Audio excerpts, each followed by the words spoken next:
Takes a moment to start here, people.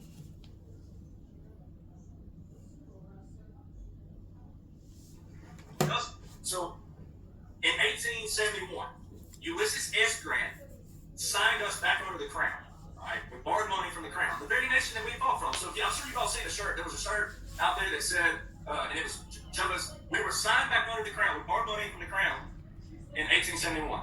It was the Organic Act of 1871 that did that, but it was the Organic Act of 1878 that actually established the federal corporation.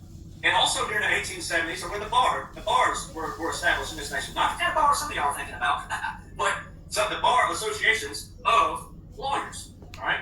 So the bar, British Accreditation Registry. I don't care what Google says right now. Google has been, who controls the internet? First off, think about it. Who's controlled the internet all these years? Think about it. All right. So I don't care what Google and fact checkers and all that bullcrap say. BAR was British Accreditation Registry. All right. Those were established in the 1870s. All right. Then you had a thing called Stoutenburg versus Hennick. I'm not going to spell that right now. I'll put it up later. Stoutenburg versus Hennick was a court case in 1889. All right.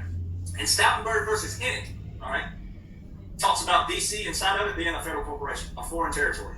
All right. So you got to look at all that stuff. Now, we always had courts. You can go back, look at Marbury versus Madison, 1803. That was a landslide monumental case because it talked about what a law looks like. Here was a founding father having to go back 14 years after the Constitution was enacted and define what a law looked like. So what do you think we're going to look like in 2024 with a bunch of people who can't even name the three branches of government?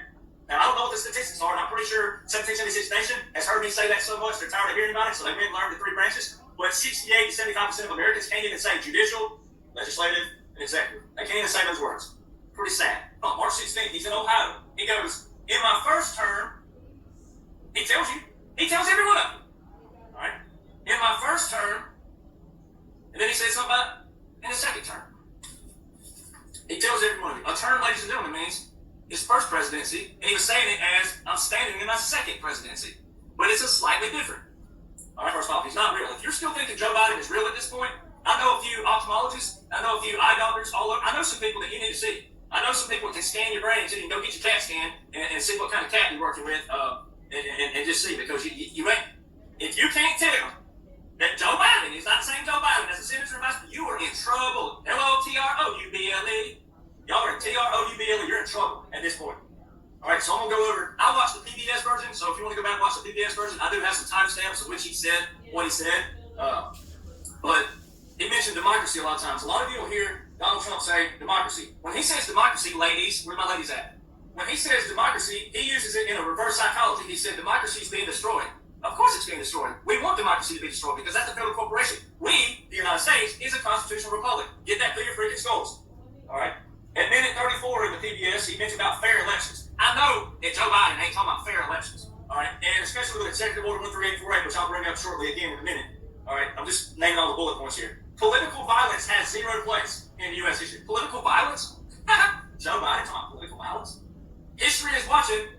Our children will read about this one day. I'm pretty sure Donald Trump's already said that in January 2021 when everybody saw all the chaos going on in January 2021, but they didn't see the three cannons, which is the military funeral service. Which, by the way, there's a podcaster out there who I've confronted a few times. All right, he's a weasel, he's a mole, he's a snake, he's a veteran nonetheless. I've confronted him, so I'm fine saying this. Added me all over Truth Social, got 20 or so thousand followers, something like that, saying that it wasn't a funeral service. Why is it so difficult to understand when something says three cannons at Arlington National Cemetery is a funeral honors for a foreign dignitary? How is that so hard to understand?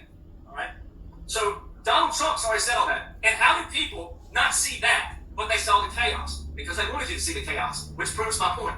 They kept you distracted.